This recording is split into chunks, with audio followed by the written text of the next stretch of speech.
Hello, and welcome back to another episode of Magnetic Masculinity podcast, where we provide men with practical tools and strategies to bridge the gap between achievement and fulfillment so that they can live their most magnetic lives. Now, today we have interesting topic that many men might want to dismiss or not talk about, or might not even know how to talk about, which is emotions. And what I want to discuss in this episode is first, maybe get into emotions and get everybody up to speed so that they are in what you say, I think, metaphorical alignment in what we actually mean by emotions. And then we can talk about some objections that you have heard men give you when it comes to emotions or dealing emotions. Yeah, that's great. So I will talk a little bit about emotions, like you said, so we're all up to speed. And then, so our listeners know, we're going to go through the common fears, objections, and sort of perspectives that I hear almost daily working with men all over the world when we start talking about the topic of emotions.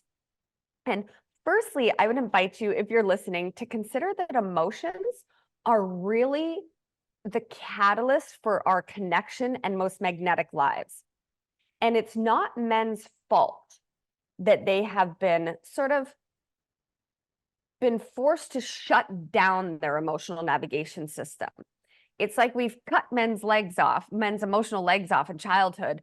Then they grow up and we put them in relationships and a business, and we're like, well, what's wrong with you? Why can't you walk up the stairs? Well, they can't walk up the stairs because their emotional legs have been cut off. And when we don't have the skills and tools to express the full spectrum of emotions in a healthy way, we really miss out on our most magnetic lives, because emotions are a package deal.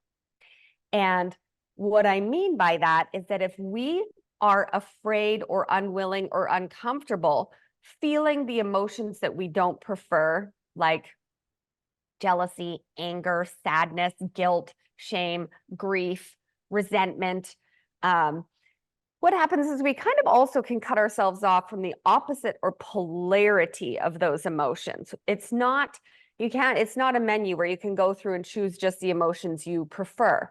Now, it doesn't mean that you're going to live most of your life in the emotions we don't prefer, but by allowing those emotions to be there and inform us, that helps us use that emotional navigation system I talked about in, I believe, our second episode, where, very quickly, to refresh those listeners that have not heard that metaphor before, I call your body your vehicle of consciousness. Think of it like a car, a very powerful vehicle.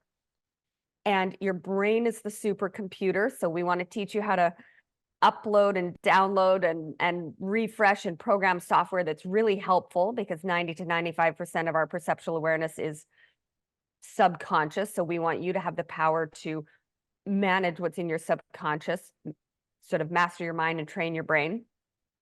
Your body is the engine. So your body needs to have a full tank of gas for energy, and we want to keep it maintained and the proper fluids in it. And again, that full tank of gas.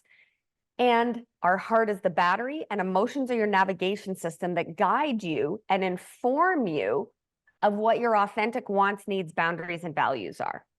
And also, not dissimilar to triggers, can be that information or portal or that gift of awareness that we talked about in a couple of episodes ago. So really jumping in and getting familiar and comfortable and skillful at emotions, emotional mastery, is really going to change your life. And again, we don't get to choose only the emotions that we prefer. Everything you feel is valid.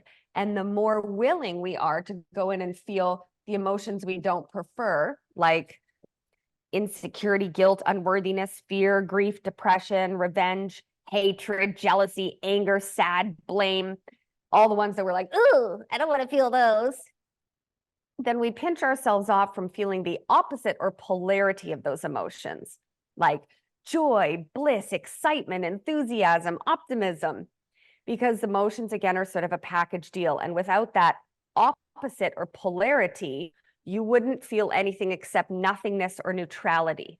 And that's how men feel when that emotional navigation system is shut down. They feel kind of disconnected, lonely, frustrated, disconnected, numb, like something is missing and they don't know what it is. So again, learning the tools and skills to really become emotionally masterful is going to change your life and give you the opportunity to have fun, exciting, fulfilling relationships. One thing that I also wanted to ask before we go to objections about suppressing emotions. Let's say that there are men listening. Are there some ways how they can identify that they have been suppressing them, or that that navigation system, emotional navigation system, is being like shut down? Yeah, so it might either feel like they're numb, sort of unfulfilled, stuck, neutral, flat, or those emotions, if we've been suppressing them and suppressing them and suppressing them and judging them and avoiding them, are going to overtake us and we're going to be emotionally volatile. And then our emotions are going to control us or impact us negatively.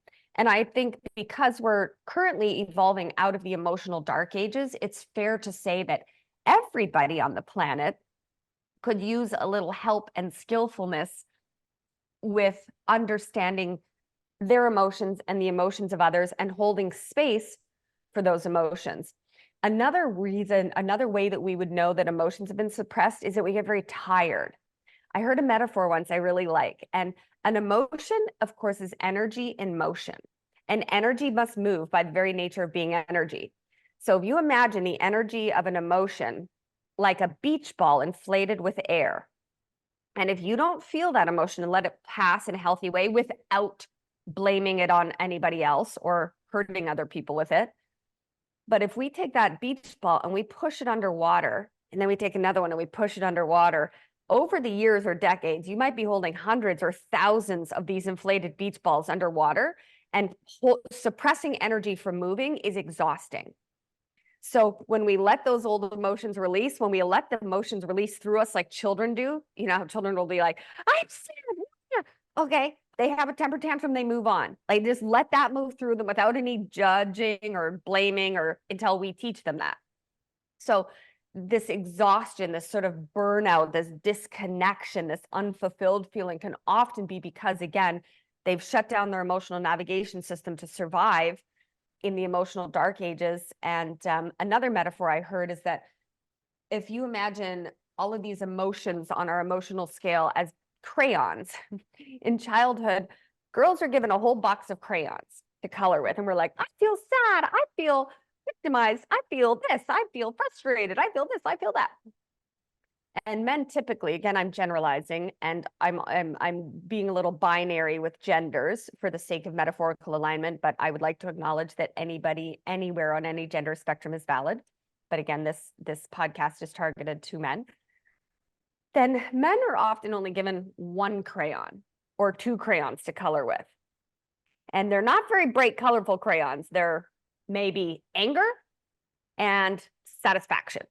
And you're not really, and even anger itself, then we're taught that anger is scary, or in childhood we experience anger as being scary for others. So it sort of just limits men from being able to color or create their most fantastic, fun, fulfilling, magnetic life.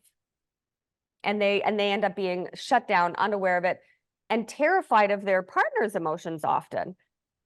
In fact, a lot of challenges on our planet are with simply people avoiding their own emotions and becoming sort of manipulative, not in a negative way, but sort of we're constantly trying to manage other people's emotions. I need to say or do this so that this person thinks and says that, so that they don't feel this way, so that I don't feel that way.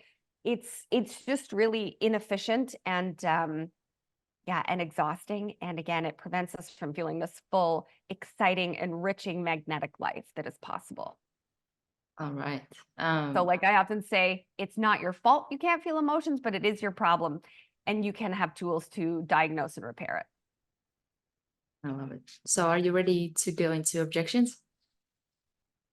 Yes, so our listeners know these are the list of objections that I hear frequently from men when we're talking about emotions, and all the reasons that they give me that they should not feel emotions, or what their fears are if they allow themselves to feel emotions. And so yeah, these are, see, I would love for you to listen and see which ones resonate to you, and let us know in the comments, because it's really helpful for us. And I'm always really curious which ones, you know, are impacting men the most, so that I can handle those objections more skillfully in order to empower men all over the world to step into magnetic masculinity. All right. Okay. So first one, Bring them to me.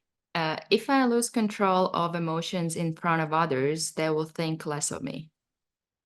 Okay.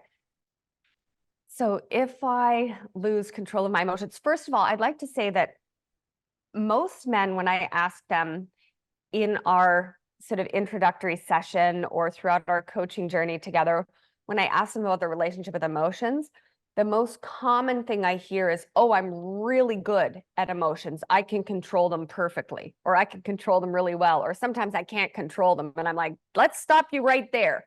That's your problem. We can't control emotions. We can manage them, and we can find skillful ways to express them and feel them, but we don't need to control them. We want to seek to understand them. We want to use them as power.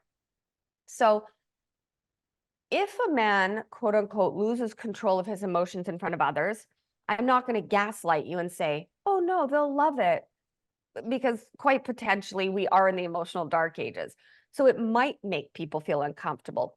And the more we make people uncomfortable by allowing healthy ways for emotions to be expressed, you are being an evolutionary leader and showing other men and other women that it's okay for men to have emotions. Now, that doesn't mean blowing up and spewing our emotions on other people in an unhealthy way, but we'll get into healthy expression of emotions versus suppressed emotions, which are the ones that kind of leak out and do that hostile takeover of our consciousness and facilitate our less adorable, less evolved, more ridiculous behaviors. So again, I think that by managing and feeling emotions in a healthy way prevents us from those hostile takeovers where we might actually be socially inappropriate. And at the other perspective I would share is that most people really value vulnerability.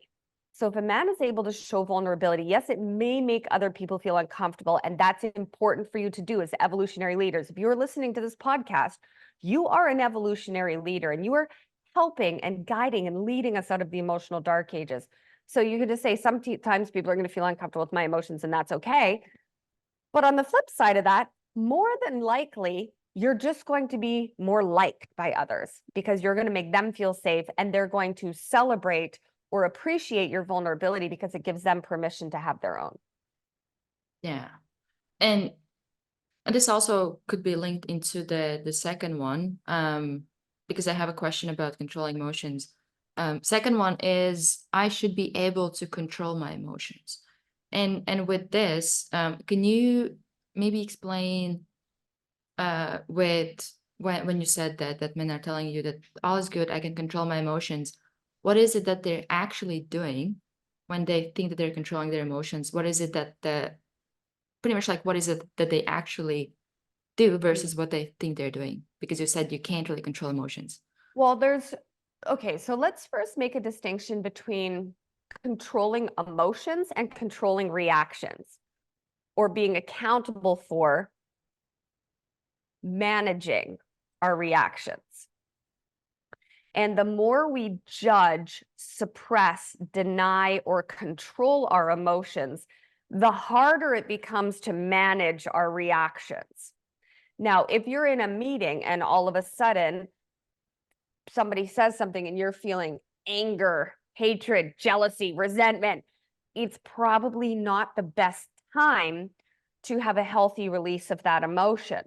But you don't have to judge it or deny it. You can just sort of take a couple of deep breaths and tell the part of yourself that feels that way. If we go back to our parts work episode, tell that part of yourself that feels that way, you're okay, you're safe in your head, and I'm going to have a conversation with you later, or I'm going to feel it later. And it may just be gone later and you may not have to, but it's sort of acknowledging it, at least mentally, rather than taking that beach ball and shoving it down. It's sort of like, oh, I'm going to let that beach ball float to the surface, but I'm going to put it over here. Okay. And then we can learn to manage our reactions. But the more comfortable we are with our emotions, then the easier it becomes to manage or quote unquote control our reactions to those emotions. And we just sort of allow that energy to move through our body. And over time, you can become skillful at it. I can allow an emotion to pass through my body while I'm in a conversation with somebody. Now, that takes time and practice. Like any tool, you can become very skillful with it over time. Okay. But controlling emotions, energy is hard to control. So even if you do have to control it in that moment at the beginning, I would invite you later to sit and, again, like we talked about with triggers last week, look for the gift or the information within that emotion. Because that emotion, if it's very overwhelming, is likely linked to a trigger, which we discussed in our last episode.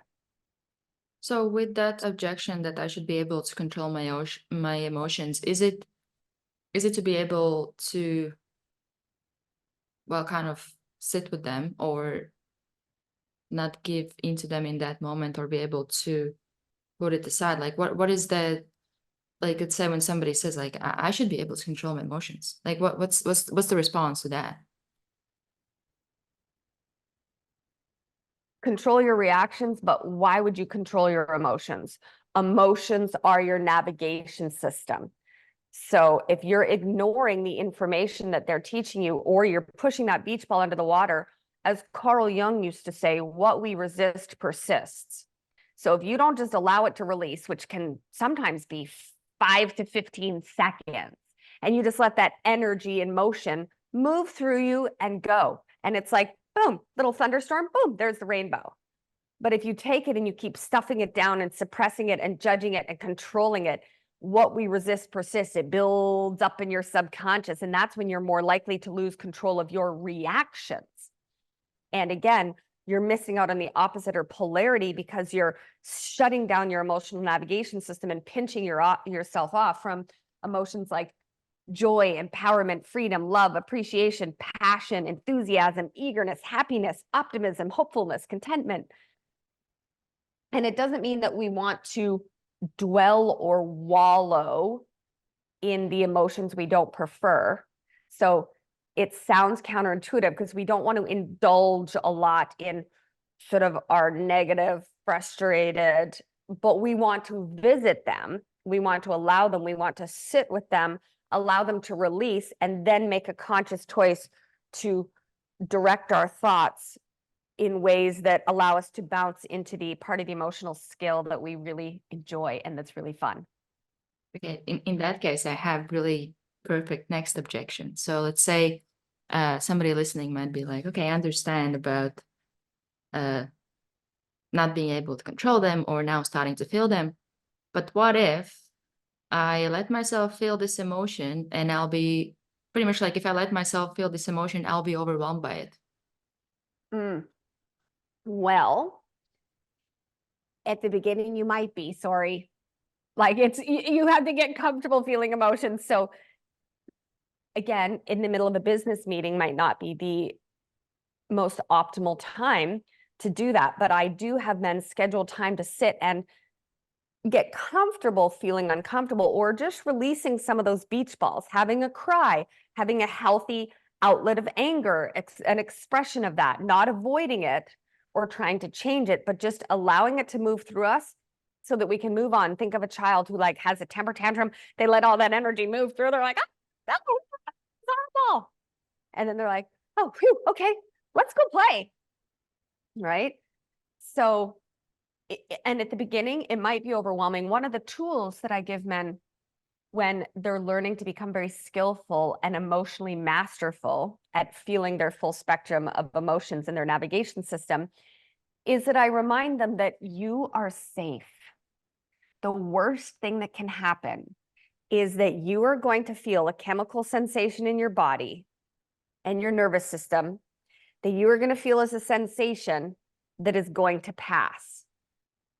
Because we have all this like scary emotions or scary. Okay, when we break it down, really, it's your brain or you're sending a signal through, or your nervous system sending a signal, being like, oh, here's the formula of this part of this chemical, this part of this chemical, this part of this chemical. And then we feel that as a sensation in our body. That's the worst thing that can happen. It's a sensation in your body that you don't prefer, and it's going to pass and you are safe. And again, I remind them that what we resist persists. So if you don't learn how to sit with those uncomfortable feelings, you're going to miss out on the information that they contain about your authentic alignment so that you can navigate your vehicle of consciousness towards your most magnetic masculinity. But you're also more likely to struggle to manage your reactions if you suppress or avoid that emotion. But I will acknowledge that it sometimes can be very uncomfortable for men to feel that at the beginning, and over time it's going to become very comfortable and it's worth it. So I have a follow-up question. This might be like a dumb question, but with being overwhelmed by emotions, because you said a lot of men might not have been even like, they might be not the most skillful with managing emotions or dealing emotions or being aware of emotions. How can they identify if they have been overwhelmed by emotion? Is there something that they can know that, oh, now I'm overwhelmed by it? I think people tend to know if they're overwhelmed, but let's look at what overwhelmed is. I mean, there are different somatic modalities or breathwork modalities. There's different modalities that allow you to feel your emotions. I have lots of different tools, different things work for different people. With some men, I've literally said, go watch Old Yeller, depending on their age. Like, go watch a movie, whatever it is to help them to release some of these old stuck emotions, but without getting stuck in it or having to, I don't know. I think that sometimes we then put too much pressure that you have to sit and feel all kinds of emotions all the time. And it doesn't necessarily look like that. It's just trust that if something comes up, you can release it. And if it feels overwhelming, remind yourself that you're safe. Remind yourself it's just a sensation in your body and it's better out than in. It's like gas. It's better out than in. And remind yourself that on the other side of it, you've released one of those beach balls. It's going away. It's going to float away. And that's going to free up more energy for you to spend, because it's suppressing that emotion has been requiring a lot of energy in your body to keep it below the surface. So keeping in mind why you're doing it, taking deep breaths, making sure you're in a safe environment, and reminding yourself that you're safe and that it's just a chemical sensation in your body and it's going to pass. Okay. Next one is a pretty good one, pretty big one, I think, as well. If I tell others how I feel, they will think I'm weak. Oh, that is a good one. I hear that one a lot. And again, I'm not going to gaslight you. The truth is, certain people might. And as evolutionary leaders, I think other men being able to witness men that they look up to, know, or appreciate, be those evolutionary leaders, it's okay if they feel a little bit uncomfortable. And if somebody thinks you're weak, it's because they have been programmed. Their emotional navigation system has been cut down because they were taught things like, don't be a sissy, man up, boss up, don't be weak, don't show your emotions, be strong, be a man, you know. So it would just be information that person is still very stuck in their program. And as long as you know that there is nothing weak about emotions, in fact, emotions take bravery, and emotions are, again, we're trying to evolve out of the emotional dark ages. So some people might think they are weak, but they're not. It takes strength and it takes skills and tools to learn to be familiar with allowing our full spectrum of valid emotions. Yeah. I wonder with, And again, if you don't have a trigger, so talking about last week's episode, if you haven't listened to last week's episode about triggers, if you feel crushed that somebody else thinks emotions are weak and that completely terrifies you, that's probably a good KPI or indicator that you have a wound around emotions being weak. But if you don't feel that they're weak, you will allow other people to feel as they do and know that you are being an evolutionary leader, showing them a way that they were not shown in childhood. So it would be a good indicator if you're really upset by that, that there's a part of you that thinks they're weak, and then you know exactly and specifically where to do the healing, like we talked about last episode. yeah. I don't know if I It takes bravery to be different. yeah. So there's nothing weak about it. It's bravery. Yeah, even like with this bravery versus weakness. That's what I was like, I don't know if there's a question. I'm just like wondering, is there anything that kind of can help to change that association? Because that's something that I feel it's so deeply instilled, even like in society, that emotions mean that you're being weak.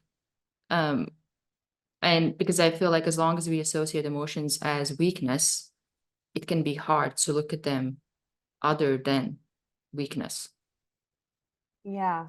Well, I think the first thing is celebrating the awareness, because you're in awareness that you have that belief. So it's not in the subconscious anymore. Now it's a matter of looking at that and having the discernment or the logic to look at that and say, is this true? It's valid I have this programming.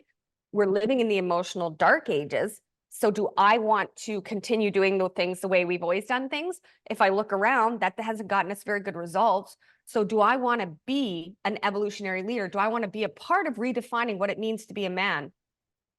And do I want to step into the strength of my emotional navigation system? Or do I care so much about what other people think that I'm going to live the life that they've been living, that I've been struggling or suffering with, and that my forefathers and have been struggling with since however long we've been in the emotional dark ages for.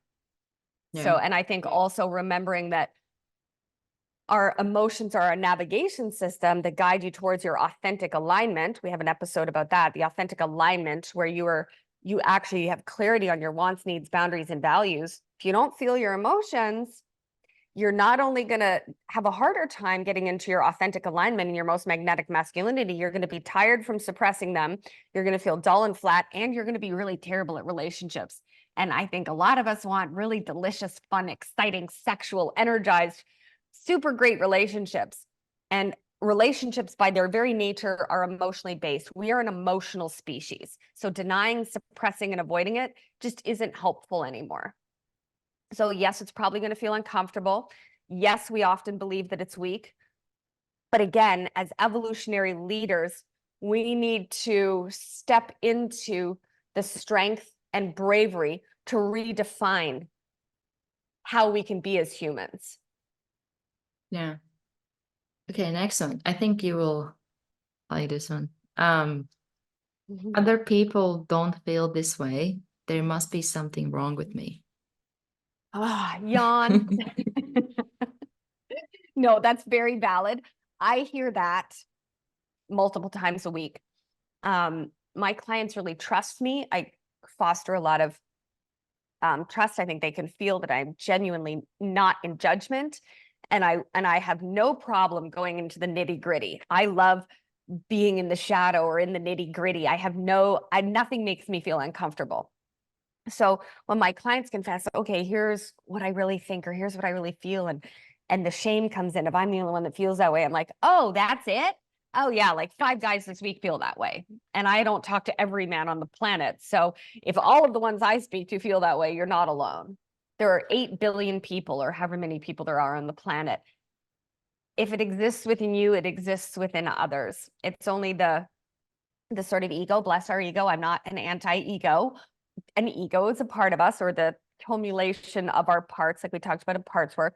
So, but one of its jobs is to keep us isolated and keep us alone and keep us in the illusion of separation. But I get men constantly telling me the same or similar things over and over. in 6 different countries in the world, in all kinds of age groups, millionaires, PhDs, CEOs, men experiencing homelessness and addiction, young fellas, boomers. You're not alone. You're not the only one that feels that way. And when you are brave enough to look at that, step into that, help heal that in the collective, then you're giving other men permission to do the same, that do feel the same as you, and they can look up to you. So instead of, sure, some might think you're weak, but really you're creating a new model for men to look up to and look at, so that, again, together we can heal out of the emotional dark ages, so that we can experience a lot less fighting and struggle and depression and separation and frustrating relationships and divorce. And we can sort of evolve into a species that knows how to use that emotional navigation system and can really create deep, meaningful connections with ourselves and others, while giving ourselves permission to be fully authentic. And our authentic self has emotions, because we are emotional species. That's just the way it is. I was wondering, what's the importance of communication in this? Because, well, you probably know more about it, but I don't hear men talking to men about emotions, or discussing them or sharing them. What role does that play in that sense of, am I the only one feeling this way, or something is wrong with me? If they, let's say they're in a situation where they maybe might not feel comfortable sharing some emotions, or like talking about them, then that can lead to kind of feeling isolated, because they don't hear anybody around them talking about it. Yeah, that's totally fair. That's valid. And a lot of men do feel a little bit isolated.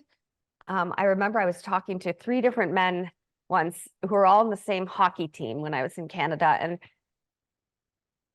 over time, I realized that, because, again, people tell me feel safe to share their deepest fears and thoughts with, I realized over time that they kind of all felt very similar things, but there's no way they would talk about it with each other. So it's like, some men either don't have a group or a tribe or a pack that they're hanging out with, or if they do, they might not be talking about those things. Now, I would also like to acknowledge we are really evolving very quickly. We're at this massive evolutionary shift right now in humanity.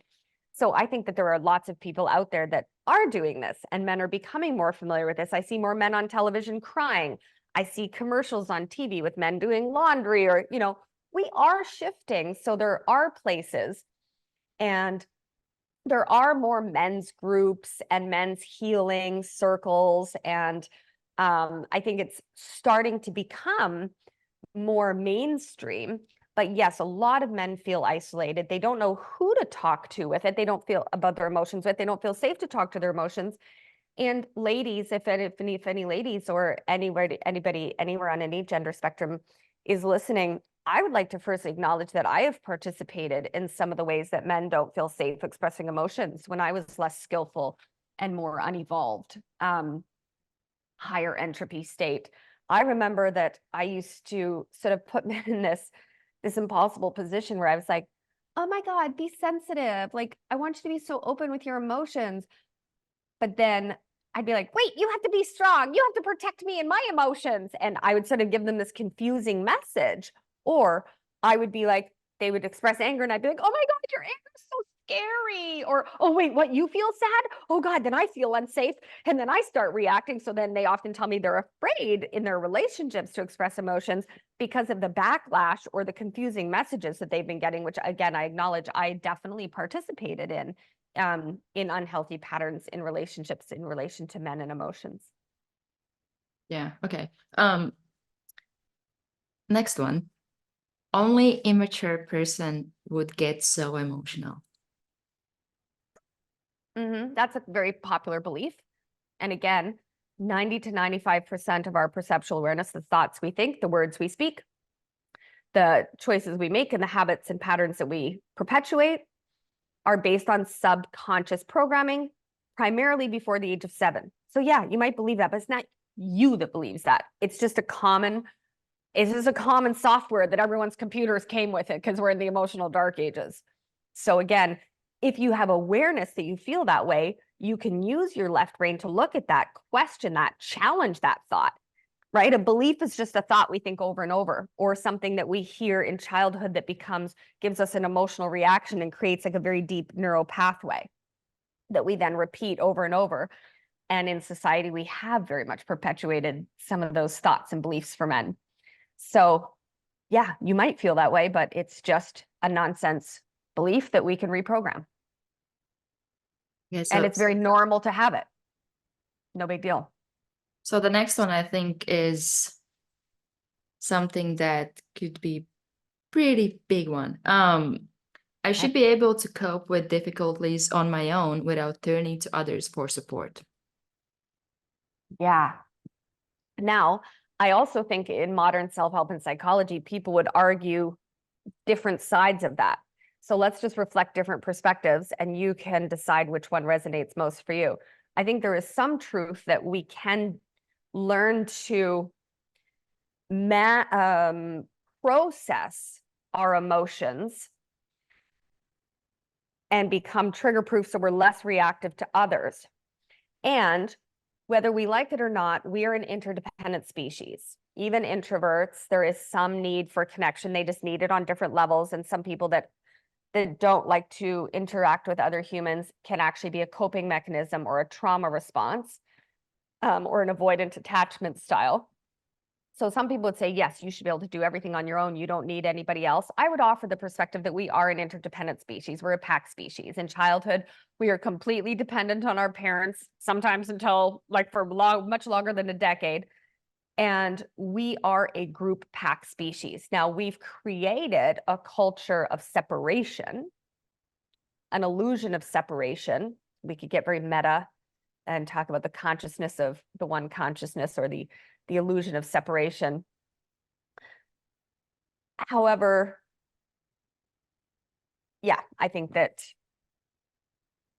I have a question about this, because I have, even like in your experience in working with men, have you experienced similar to what we were talking before, that emotions are weakness, that going to somebody for help also might be like a sign of weakness, or that they're not like yes, they're masculine, they're like strong men taking care of themselves? very much, very much. And again, that's a very normal belief. So you're very normal if you believe that way. It's very, very common. And again, I would invite you to challenge that belief that was created from thinking thoughts like that, or hearing thoughts like that, or witnessing perspectives like that. And I would also say, again, on the other end of that spectrum, there are a lot of people that can't hold space for emotions yet.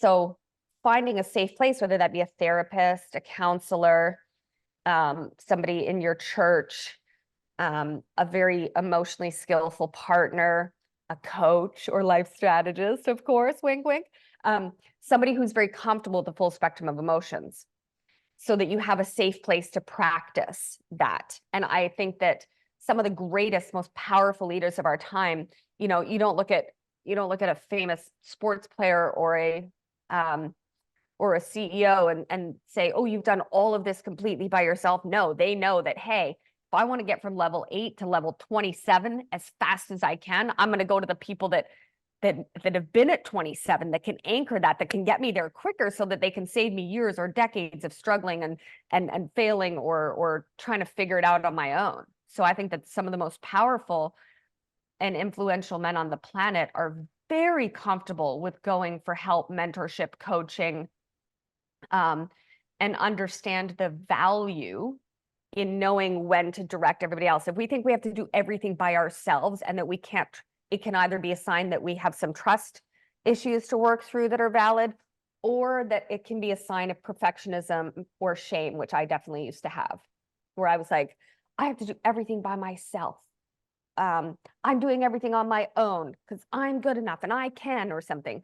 So I can relate to that, but I would invite us to consider that it's suboptimal, and that going to people that can hold space for emotions, like I can hold space for, I have clients that go into just absolute anger, fury, sadness, resentment, challenge me, have meltdowns, and I'm fine with all of it. I think it's all perfect as long as they don't behave, abusively. But it is valid to understand that not everybody can hold space for emotions right now on the planet. And finding a group or a person or your partner, you can learn those. I work a lot with couples. So teaching partners both how to feel and express and communicate emotions to each other, or follow trigger protocols when they're feeling emotionally flooded or overwhelmed or triggered by that emotion and they're overwhelmed, is learning to process it, letting it move through you. Go have a temper tantrum. I tell this to people all the time, and I've had like incredibly high performing, amazing people. I'm like, go get a plastic baseball bat and just hit your pillow in your guest room for 5 minutes until you're giggling. Then you know you're done. You know, just let it out. It's fine. Now, but in this emotional dark ages, people will be like, oh my God, sadness, anger, oh no. But so yeah, you do have to find a safe environment. And then also over time, become that safe environment for others and be that inspiration, that evolutionary leader that our listeners definitely are. Yeah. Okay, next one. This emotional state is not normal. I have to get rid of it. Yes, so resisting it instead of dropping in and feeling it. That's very common. I hear that a lot. And again, I would invite us to consider that everything you feel is valid. Now, I'm now going to add a layer to that. Everything you feel is valid, and it contains priceless information that is often about what's going on within yourself. So if you're super angry at somebody else, your anger is valid, but it might be based on a nonsense thought or belief. And what I mean by that is we don't want to make others responsible for our emotions, because our emotions are our reaction to external stimulus. So what makes one person laugh might make another person angry, might make another person sad. Those feelings are valid, but we are accountable to understand what information they contain for us. Yeah. Okay. Next one, and this also ties a bit into like comparison to others. That person responded differently than I did, therefore my emotional reaction is wrong. Right. So that's understandable to feel that way. And I would invite you to consider that everybody's reaction, everybody's reaction is based on their whole lifetime of experiences. So again, they're having 90 to 95% of their subconscious reactions based on whatever they experienced, a lot of it before the age of 7. They have their own cultural flavor. They had different parenting. They had different experiences, different siblings, different personalities, different attachment styles, different wounds, different traumas. So seeking, again, that emotions are your navigation system, guiding that person to their triggers, their authentic alignment, and informing them of what their subconscious parts might be feeling, or what their coping mechanisms are, what their protector personalities are, and what their authentic selves are, and what their authentic wants, needs, boundaries, and values are. So they're not going to be the same. And that's perfect, because I remind people, because sometimes we go into the shadow or the unhelpful side of this, we're like, everything I feel is valid. So I don't know why that person's reacting that way, because my feelings are valid. Well, guess what? If your feelings are valid and your feelings are priceless information, everybody else's feelings are valid. And they're feeling exactly how they need to feel based on whatever experiences they've had in life, and based on whatever their wants, needs, boundaries, values, wounds, traumas, desires are. So not everybody will react the same. And that can be very confusing for some people, because they're like, well, I wouldn't react that way. So therefore their reaction is wrong, or they're too sensitive, they're too emotional, or my emotions are bad or wrong. Instead of, I'm going to drop into curiosity. I'm going to take a couple of deep breaths and try to figure out, if this person is flooded, or this person is going unconscious or emotionally reactive, it's based on their wounds, traumas, desires, and that's valid. And I can hold space for them to feel that valid emotion.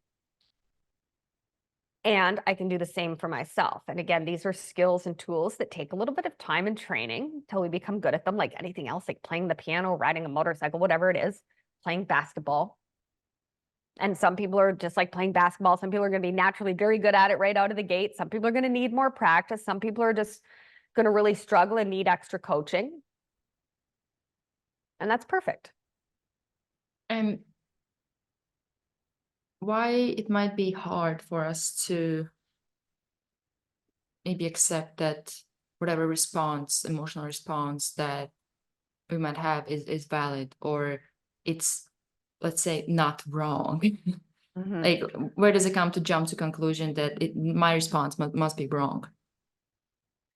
Again, I think that's just a common, normal, average program because we're in the emotional dark ages. And that's what a lot of people believed when we were there. And now we are aware that that's not optimal.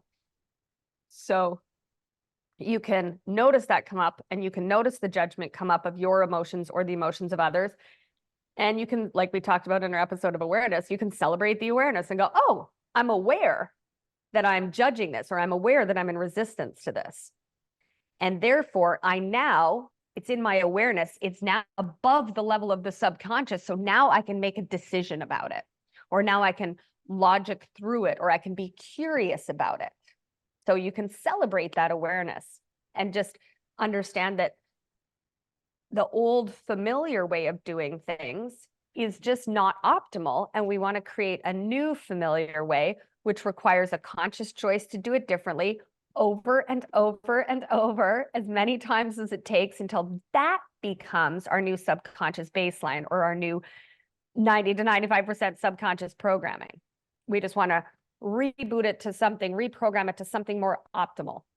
And everything you feel is valid.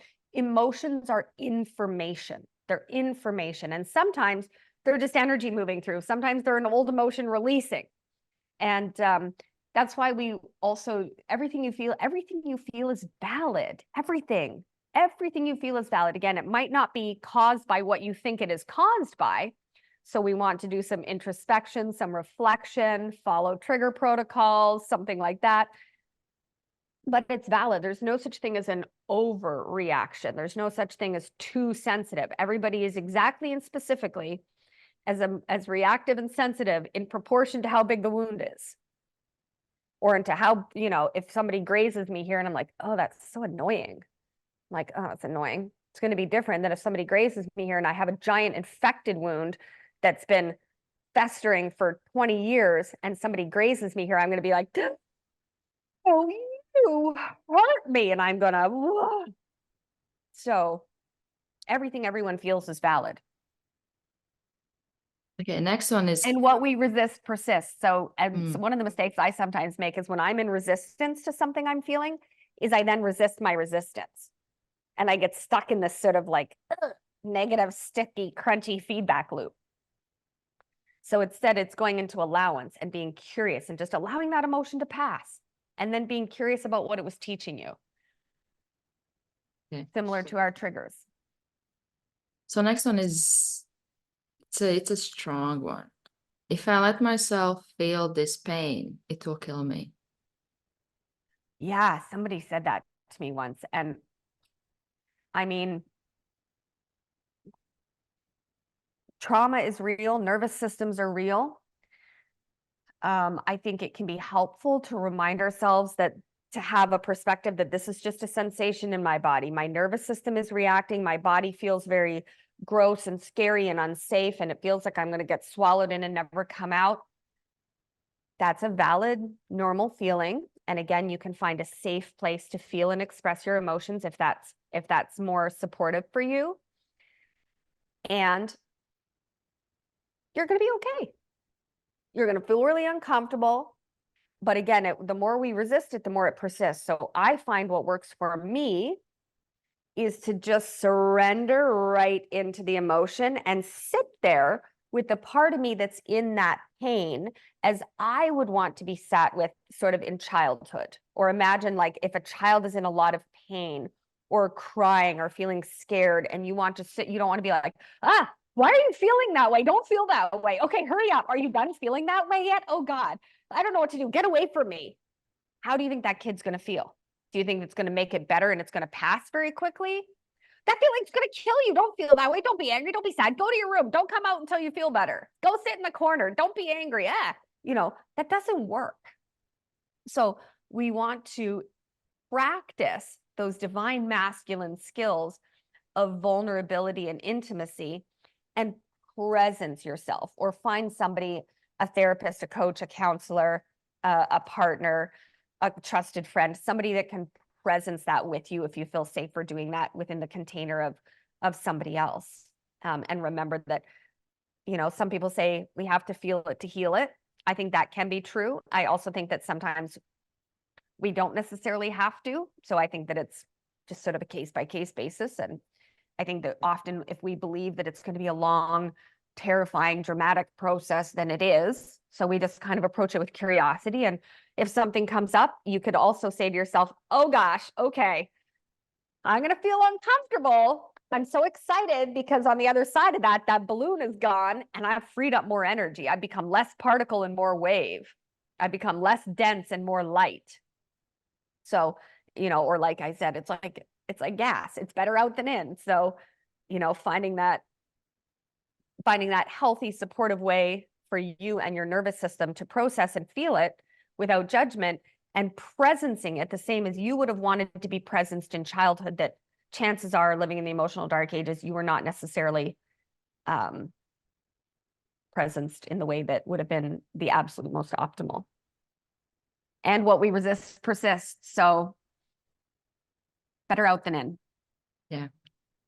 Next one. Letting myself feel bad would mean falling into pieces, be a total mess, wallowing in self-pity.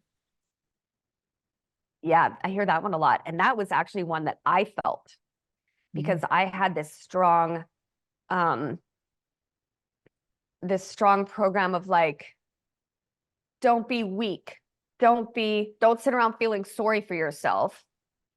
You're strong. You can do this. So, and whatever narrative I created in my mind through that, around that, I felt like, well, what am I going to just sit around wallowing in self-pity forever? So where I was very developed is I could find a lot of forgiveness for others, but I did not have a lot of forgiveness for myself. So again, I would invite you to consider what we resist persists. And if we treat one of the parts of ourselves the way that we were taught in society during the emotional dark ages, we're probably going to be less likely to be able to really give that part of us a seat at the table of our consciousness, let it hold the talking stick so that we can find its gifts and experience that authentic alignment with our true self, including the parts of ourselves that are being invited for mentoring or healing and stepping into their most magnetic power. So sometimes what that looked like for me was it was the most uncomfortable thing, probably one of the most uncomfortable things I've ever done. I scheduled time to sit down and feel sorry for myself, because that was not an emotion I allowed myself.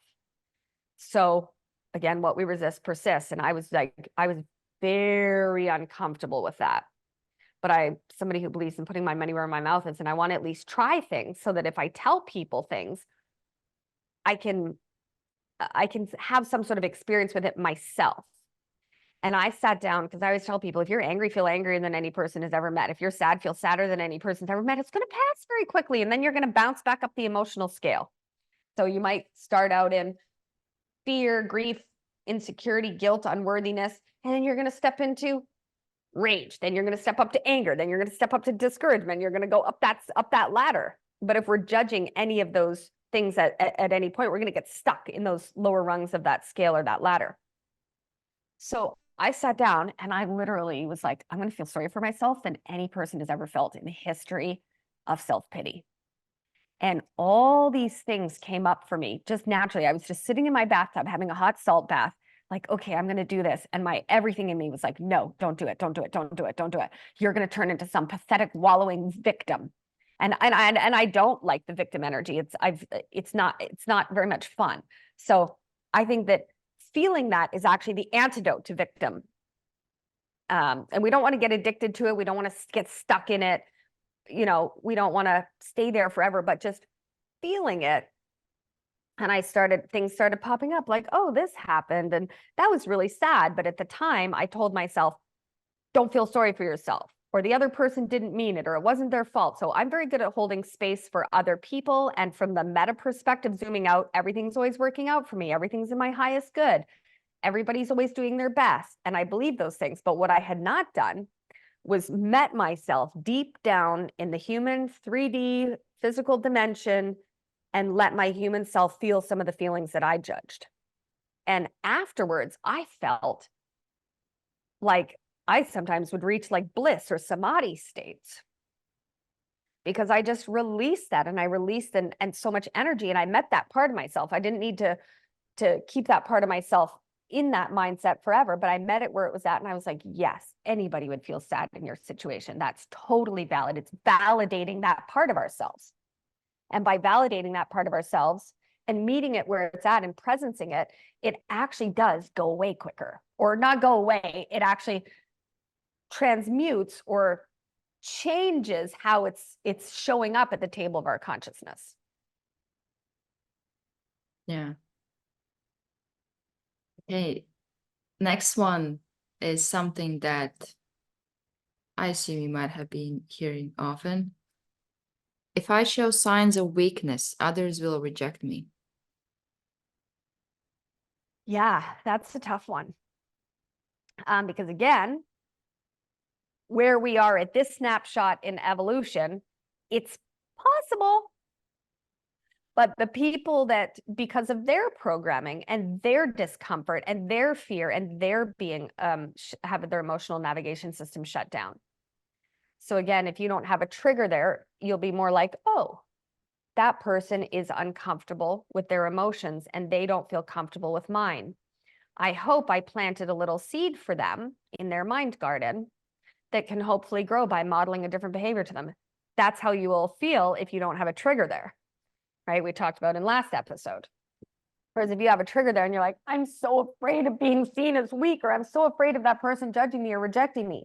Well, if that person does judge or reject you, it's information that their emotional navigation system is offline and unskillful, and they're probably not the safest person for you to express your emotions with. And if they do reject you, that's really helpful information that's guiding you that might not be the best partner for you, or that might not be the best investor for you, or might not be, or might be somebody that could benefit from your teaching them what you learned about emotions. So the fear of rejection, again, if we have a big trigger there, that's wonderful, helpful information that we know where we need to do the work. Yeah. And what, if we want to call it that, we wanted to use that language, what weakness are we being guided to strengthen? Yeah. Okay, we're at the last two. And I think this one is this is a pretty big one. I think I also have been having this one. Well, actually a lot of them, but being an adult means not getting carried away by emotions. I'm supposed to be rational. So that's great. It's a good one. I would propose, from my perspective, that if we allow emotions and we don't judge them and we don't suppress them and we don't deny them and we don't avoid them, they will pass through us relatively quickly. We will learn from them and we won't get overwhelmed by them. So it's when we suppress them, judge them, avoid them, don't understand them, blame others for them, that we're more likely to get carried away and overwhelmed and impact others negatively with them. So I would propose that the antidote to that is to be comfortable with emotions and become emotionally masterful and skillful at communicating your wants, needs, boundaries, and values, and excellent at applying trigger protocols and self-reflection and just going, oh, great. Or sometimes it can be as simple as, oh, good. Something old released from my body and now I'm not dragging it around anymore like old luggage. That's perfect. I'm amazing. I'm nailing it. How does emotions because I feel like a big part of this might be that sense of I can't be making emotional decisions. I have to make rational decisions. Therefore, for me to make rational decisions, I can be feeling emotions because they have to be rational. So again, I would offer a couple of perspectives. Emotions can be helpful by informing us, right? Because they contain information that we can rationalize. So that's why I give people that trigger protocol and stuff. They are information. We can become curious. We can become detectives. What is that informing me? Is it informing me that this decision I'm about to make is out of alignment with what I authentically desire? Or is it telling me that there's a trigger that is causing me to go unconscious? That means I'm not going to be irrational. The more we heal our triggers, the more time we can stay in ration and logic. And like I said before, what we resist persists. So if we want to be able to logic through something and we're in fear, primal panic, emotional flooding, those are not always rational emotions, and they're going to block us from being able to drop into the ration and logic. So when we can use both systems together, and we can use our intuition and our emotional navigation system and our intellect, all of those are different, valuable, helpful components of our vehicle of consciousness. And if you want to really skillfully pilot it, you can use the information contained in all of those different parts of the human experience to make the most brilliant, exciting, aligned, rational, logical, and also emotionally aligned decisions that you can by treating everything as information. But when you're in emotional reactivity because you're denying, suppressing, avoiding, judging, or projecting or playing emotional hot potato with others because you're not willing to feel it, you're actually going to be less likely to apply logic. So I would say that if you want more logic, you got to get real with your emotions. Yeah, that's a good one. Okay, and now we're at the last one. I'm stupid for feeling this way. I should just suck it up. Oh yeah, I'm a big fan of the suck it up strategy. That used to be like my mantra, suck it up. I actually remember the day that a good friend of mine passed away after a long battle with lung cancer. And I remember thinking, I am so skillful at compartmentalizing emotions. Like I remember like patting myself on the back and being like, I am like a suck it up boss. And while there is validity that sometimes things are hard for us to process if we don't have the frameworks of understanding that this is a sensation in my body, I am safe, I am worthy of love. You know, if we have this sort of differently programmed baseline, we're going to feel differently. But when we don't have that, it can be very normal or common to feel that way, but I would propose it's suboptimal. Wait, so clarify the question again. I'm stupid for feeling this way. I should just suck it up. Yeah, so I'm stupid for feeling this way. Well, first of all, you're not, because all your emotions are valid. And if you think you're stupid, you're judging a part of yourself, and that part of yourself, you know, if you look at a kid who's like, I feel angry or sad, and you're like, you're stupid for feeling that way. Is that going to be helpful? No. So you want to treat these parts of you like you would treat somebody that you really love and respect. And you want to acknowledge that that part of you is valid. It might not be optimal. That might be a part that got frozen in time when you were 5 or 7 or 9, and somebody said, you're a sissy, or I hate your outfit, or you're too sensitive, or suck it up, or go to your room, or don't be angry, or whatever it is. But we got to meet that part where it's at. And the more we reject it or name call it, the more we create separation. Like we talked about, I think in the first episode, love and belonging is the #1 biological, neurological, experientially, and scientifically inarguable need of the human species.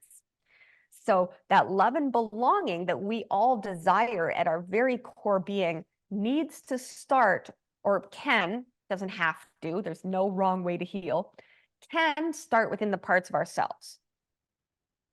So we want to treat the parts of ourselves the way we would want others to treat us when we're struggling.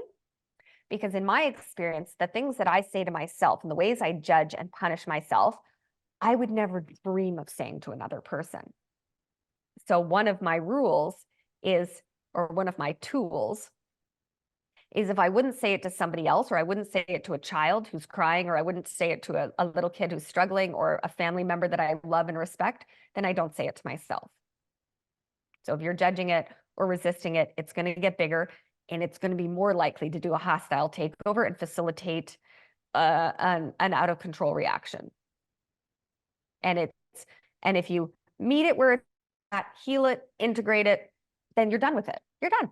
There might be other layers of it. You might have to visit it, but over time, the frequency, the duration, and the intensity of them, of these triggers and emotional memories, we could call them, are going to lessen, and you're going to be more capable of staying in the present moment. Because often our emotional reactions are things that we're projecting into the future, that we're like, oh, I'm feeling angry because if this guy keeps doing this or that, I'm going to go broke, or my company's going to go under, or, oh, if this person does that, they're going to reject me. Well, that's from the past. So all of this suppression and judgment and resistance of what we're feeling, again, we're missing out on the information. We're missing out on when that system is functioning well, that emotional navigation system guides you to your true north, your authentic alignment. And when it's out of alignment, it means we're going to be pulled out of the present moment, because we're going to be projecting into the future or living in the past. Yeah. So here you go. 14 objections handled. Yes. And there might be other perspectives that I was not aware of, or that I did not speak in this episode. Emotions are a very big topic. There's a lot of information about them. There are lots of different tools and modalities. So if a certain tool doesn't work for you, who cares? There's a zillion tools out there. And you might be uncomfortable when you're learning to feel emotions and you're learning to identify emotions. I have lots of tools that help people identify their emotions, name their emotions. And this is something that my sister is actually teaching children, has taught children in kindergarten. So I really think that we're doing a great job evolving out of the emotional dark ages. And it's not our fault that we lack these skills, but it is our problem. And learning tools and skills and strategies as evolutionary leaders to become more masterful of emotions is just really, quite frankly, going to make your life and your relationships a lot more fun, and it's going to make humanity better. And I think that that's worthy. And I think that's more important than worrying that somebody else is going to think something of you based on whatever their subconscious program is, because everybody's just running around trying to manage a chemical sensation in their body that's going to feel something and then pass. It's actually, on some levels, kind of ridiculous. And I include myself in that because I do all of it. Yeah, me too. Anything else you want to add to listeners before we let them go? A lot of men tell me they don't know how to feel emotions, or they don't know what that emotion is. They don't know the name for it. Like I said, they haven't been given those crayons. They don't know. So be compassionate with yourself. Listen to our episode about self-compassion. And be curious, and trust that, unless you're a prodigy in that, which some of us are, like I was born with a very high emotional intelligence.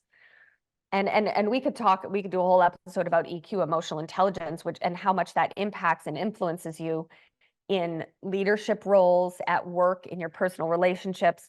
But developing these skills,